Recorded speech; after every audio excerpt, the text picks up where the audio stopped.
Protests in Epping, another hotel. People are out. What is going on with these protests? Assalamu alaikum and welcome. This is the only way up. Today, the government is worried that it may be a summer of protests like last summer. What is going on? What is the backdrop to all these protests?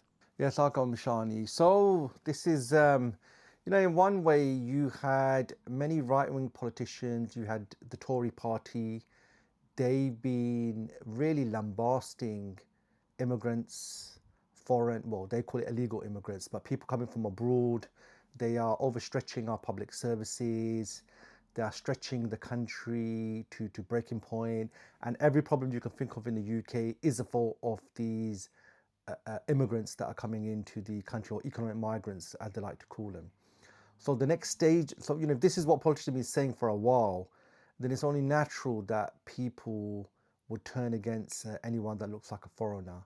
And what you're seeing at the moment is people are protesting outside hotels where a lot of these migrants are being housed, are being administered, or where the process of their registration and their full settlement in the UK takes place. Uh, there's a lot of allegations that have been thrown against individuals who are in these hotels. None of this is proven. That's why I'm not going to really give them any credit. Really, the broader picture is this is the sequel or the next stage now of, really, rather than the public turning against the politicians, their decision making, their priorities. What's happened here is that the politicians are effectively blaming the problem of the country on one faction, which is migrants. And so what you're seeing is many individuals. Some of these protests, they're not the most independent as they've been made out to be. What you find with a lot of them, they're organised by EDL. What you find is they're organised by people linked to reform.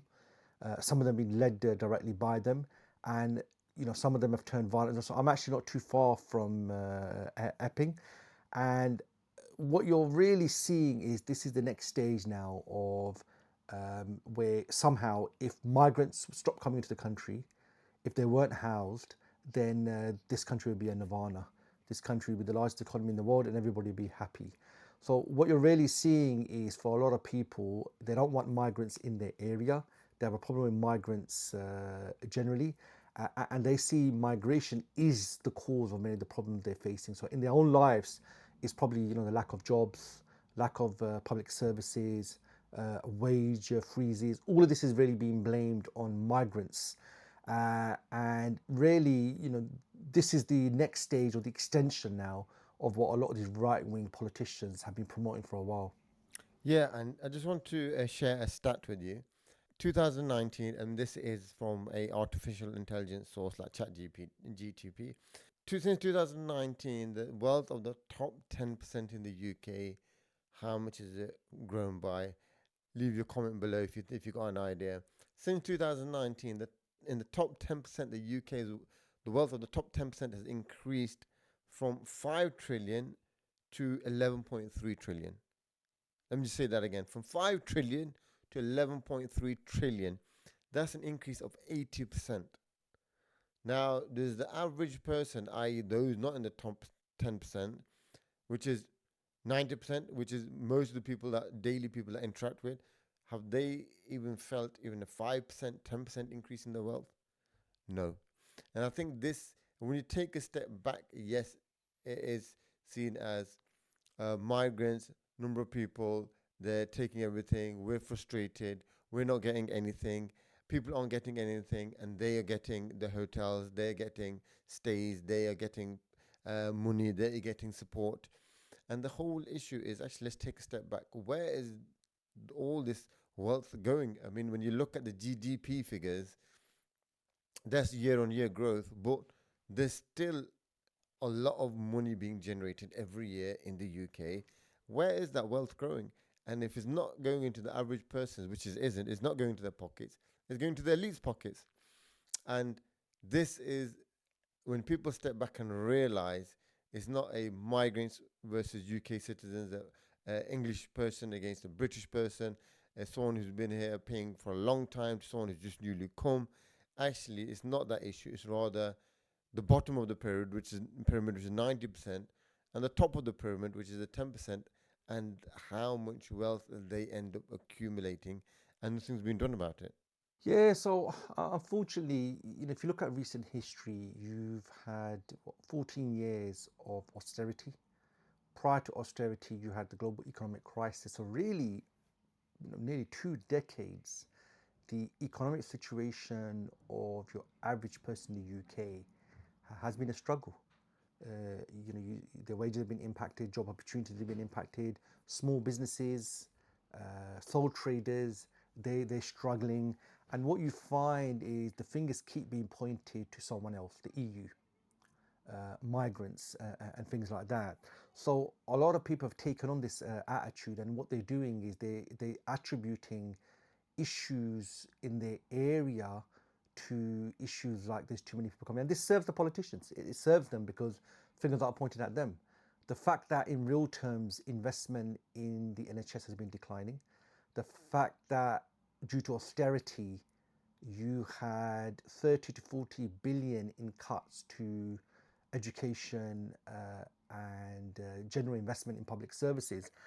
These are political decisions that were made. And so, really the fingers are pointing at the wrong factors here. And, remember, even if immigration was to stop tonight, this country now says we're not letting anyone in, the borders are completely closed. You're not going to see investment go up in the NHS. You're not going to see taxes come down. In fact, remember that promise that was made, 300 plus million a week will be saved if we leave the EU, and it can be going to the NHS. And what's actually happened, the money going to the NHS actually reduced. So unfortunately, this is a classic, dog whistle politics. It's where you turn one segment of society against another, so they fight it out, and the politicians get away scot free. And like you mentioned, the 1% have been doing very well. The 1% did very well during COVID. The 1% got bailouts not so long ago, when the global economic crisis happened.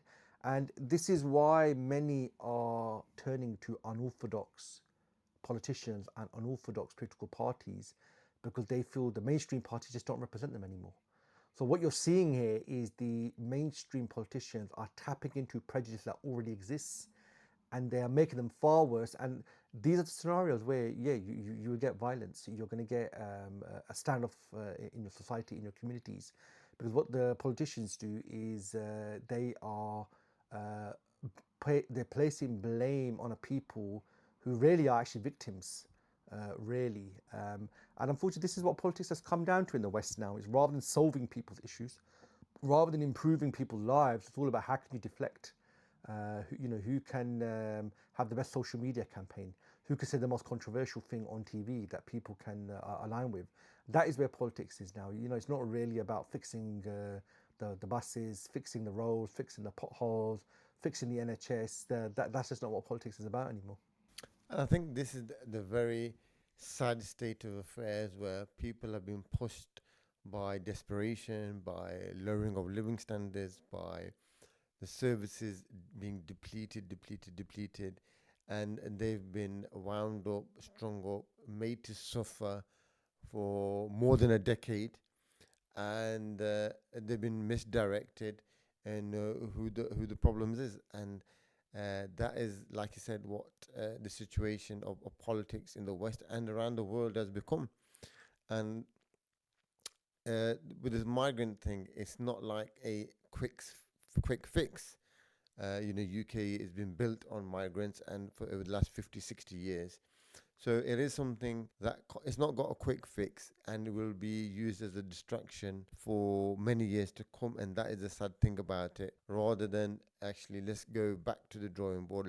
Let's follow the money. Let's follow where the money is being spent. Let's follow where it's being held, and what are the costs, and where's the money, where is the money, and let's look at it from that side. That discussion is not happening, and it doesn't look like it won't be happening. And I think it's a very sad situation that people are being misguided in this way. So leave your thoughts and comments below. We'd love to hear what you think about this.